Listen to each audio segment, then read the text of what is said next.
કનુ દેસાઈ આજે ચોથી વખત બજેટ રજૂ કરવાના છે। આ નવું બજેટ 3,70,000 કરોડની આસપાસ હોઈ શકે છે। ગત બજેટ કરતા તેમાં 10 થી 11% વધારો થશે એવી પૂરેપૂરી સંભાવના છે।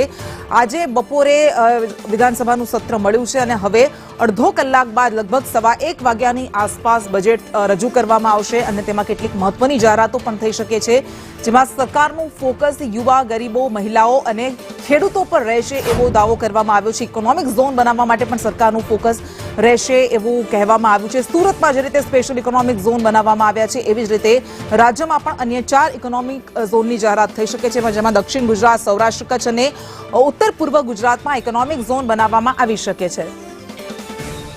અને આ બજેટમાં ખેડૂતો શું આશા રાખી રહ્યા છે, એમની શું અપેક્ષા છે એ સાંભળીએ।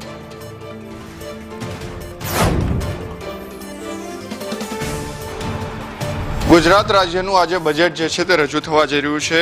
નાણામંત્રી કનુભાઈ દેસાઈ જે છે તે આજે 2025 અને 26નું બજેટ જે છે તે રજૂ કરવાના છે। ત્યારે ખેડૂતોની શું આશા અપેક્ષા છે, ખેડૂત આગેવાન દિલીપભાઈ છે તેમની સાથે પણ વાત કરીશું। દિલીપભાઈ, શું કહેશો, આજે બજેટ જે છે તે રાજ્યનું કનુભાઈ દેસાઈ રજૂ કરવાના છે, ખેડૂત તરીકે કેવી આશા અને અપેક્ષા? આપનો દેશ ખેતી પ્રધાન દેશ છે અને એ ખેતીમાં ગુજરાતનો પણ બહુ મોટો સિંહ ફાળો છે અને ગુજરાત જેવા રાજ્યનું જ્યારે બજેટ બહાર પડવાનું છે તો સ્વાભાવિક છે કે ખેડૂતોની આશા અપેક્ષા હોય છે, કારણ કે હાલની પોઝિશને 60% લોકો ખેતી અને ખેત પેદાશ સાથે જોડાયેલા છે। સ્વાભાવિક છે તો ગુજરાતના બે ભાગ છે, એક મધ્ય ગુજરાત, સાઉથ ગુજરાત અને એક આપણું સૌરાષ્ટ્ર। સૌરાષ્ટ્રની અંદર ખેડૂતોનો કોઈ મોટામાં મોટો જો પ્રોબ્લેમ હોય ને તો એ પાણી છે, એટલે બજેટની અંદર એવી કોઈ જોગવાઈ કરવામાં આવે કે ખેડૂતોને પૂરતું પાણી મળે। બીજા નંબરની અંદર વીજળીની અંદર દિવસે દિવસે ખેતી મોંઘી થતી જાય છે, ખેડૂતોને ભાવ નથી મળતા, એટલે ખેતી સસ્તી થાય એના માટે વીજ બિલમાં પણ હજી હું તો કહું કે ઝીરો કોઈ પણ ચાર્જ વિના ખેડૂતોને વીજળી કેમ મળે, અથવા સોલારની યોજના, સ્કાય સોલાર યોજના આવી શકે તો એ પણ એક મહત્વનો ભાગ છે। અગત્યની વાત જે છે ભાવ, ટેકાના ભાવની જે ખરીદીમાં વધારે ખેડૂતોનો માલ ખરીદી થાય એ પણ એ દિશામાં વિચારવાની જરૂર છે।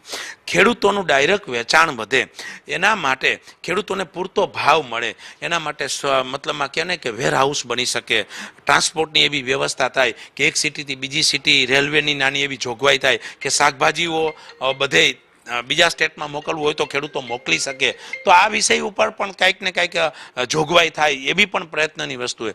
ખાસ તો અગત્યની વસ્તુ નાની મોટી પ્રોસેસિંગ યુનિટ, ખેડૂતોને પોતાની જણસનું પ્રોસેસ કરવા માટે જે કેન્દ્ર સરકારની યોજના છે એમાં રાજ્ય સરકાર પણ કંઈક વધારે એડ કરે અને ખેડૂતોને પ્રોસેસિંગ યુનિટ કરવામાં મેક્સિમમ સહાય મળવી જોઈએ। પરંતુ એની સાથે આપણે ન ભૂલી શકાય કે જે આપનું અગત્યનું પશુપાલન, ખેતી અને પશુપાલન એકદમ પૂરકનો વિષય છે।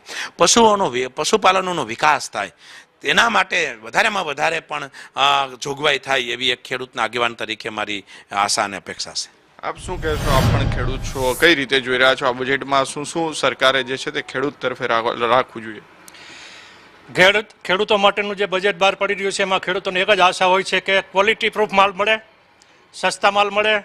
આજે કે સબસિડીથી માલ સસ્તો, યંત્ર જે કંઈ ખેતીવાડીમાં જરૂરિયાત છે તે સબસિડી વધારીને ખેડૂતોને સસ્તામાં એ પ્રોડક્ટ પડી રહી જેથી કરીને ખેતી સારી રીતે કરી શકે, તો આ બાબતે સબસિડી પણ વધારવી જોઈએ। બીજા નંબરની અંદર ક્વોલિટી પ્રોડક્ટ હોવી જોઈએ બધી। આજે ઘણા બધા યંત્રો હોય છે કે જે 2-5 મહિના હલાવતા પાછા એને ખેડૂતોના દિવસો રિપેરિંગમાં જતા રહેતા હોય છે, એટલે એના માટે પણ જે કંઈ કાનૂની પ્રોસેસ હોય એ સરળ બનાવવી જોઈએ જેથી કરીને ખેડૂતોને લોઢો ન કે ભંગાર ન થઈ જાય। આ બાબતે પણ સરકાર થોડી સતર્ક થાય એવું પણ અમે આશા રાખીએ છીએ। બી બિયારણ માટે પણ આજે ક્વોલિટી નથી મળતી ખેડૂતોને, એને કારણે પણ ખેડૂતો ખેત પેદાશમાં ભાંગી રહ્યા છે। આજે બિયારણ ડુપ્લિકેટ આવી જાય છે તો એને માટે ખેડૂતો એટલા હેરાન થતા હોય છે કે ક્યાં જવું, ક્યાં નહીં, કેવી રીતે સહાય મળશે આ તે, તો આ બાબત પણ સરકારે સરળ બને અને ઘર આંગણે એ લોકોને માર્ગદર્શન મળે આવું પણ બજેટની અંદર જોગવાઈ કરીને આ બાબતે પણ યોગ્ય નિકાલ કરવા જરૂરી છે। બીજા નંબરની અંદર પાણી બહુ મહત્વનું છે। આજે સૌરાષ્ટ્રની આપણે જે ધરતી છે એ પથરાળ ને ડુંગરાળ છે, તો ખેડૂતોના કૂવામાં પાણી રહેતા નથી। સિઝન પૂરી થાય તો ઉનાળો આવે ન આવે કે શિયાળો અડધો જાય તો પાણી ખતમ થઈ જતું હોય છે, તો આ બાબતે પણ સરકાર બજેટમાં કંઈક એવી જોગવાઈ કરે જેથી કરીને આપણા સૌરાષ્ટ્ર જમીન તળાવ પાણીથી ઊંચા આવે જેથી કરીને ખેડૂતોને પાણી સમયસર ખેતીમાં અને બોરમાં પાણી જળવાઈ રહે તો ઉત્પાદન પણ ઢગલાબંધ કરી શકે એમ છે। આપણો ખેડૂત બહુ સક્ષમ છે, પણ આ બાબતે પણ જરૂર સરકારે બાબતે બજેટમાં એવી જોગવાઈ કરો કે જેથી કરીને ખેડૂતો માલામાલ થઈ શકે। આપ શું કહેશો? આપ કઈ રીતે જોઈ રહ્યા છો જે બજેટ રજૂ થવાનું છે? કેવી અપેક્ષા આપની? આપની અપેક્ષા એ છે કે ખેતી અને પશુપાલન બે મેચિંગ ધંધો છે, એટલે સરકાર શ્રી બેયમાં લાભ આપે અને પશુપાલનમાં પૂરતું ધ્યાન બજેટમાં વધારો કરે અને પશુપાલન છે ને એ ખેડૂતને સદ્ધર થવામાં એક ફાયદારૂપ છે, એટલે એમાં વધુમાં વધુ ધ્યાન આપી અને ખેડૂતને સદ્ધર કરે એવું મારું માનવું છે. ઓકે, આપ શું કહેશો? આપ કઈ રીતે જોઈ રહ્યા છો આજનું બજેટ રજૂ થવા જઈ રહ્યું છે? ખેડૂતોની અપેક્ષા કેવી? જેમ અમારા દિલીપભાઈ વાત કરી એમ આપણો દેશ છે ખેતી પ્રધાન દેશ છે. ખાસ કરીને ગુજરાતમાં અને સૌરાષ્ટ્રમાં આપણા ખેડૂત હાવ એની પર ખેતી ઉપર જ નિપજે છે. તો સરકાર તરફથી જેટલું બજેટ સારું ફળવાય કે જેથી કરીને એને બિયારણ અથવા જે કાંઈ અત્યારે ખેતી માટે જે જરૂરિયાત હોય સાધન સામગ્રીની, ખાસ કરીને પાણીની, એના માટેની જે પાણીની વ્યવસ્થા જો સરકાર તરફથી થઈ શકે તો આપણો ખેડૂત બહુ સરળતાથી સગવડતાવાળો થઈ શકે.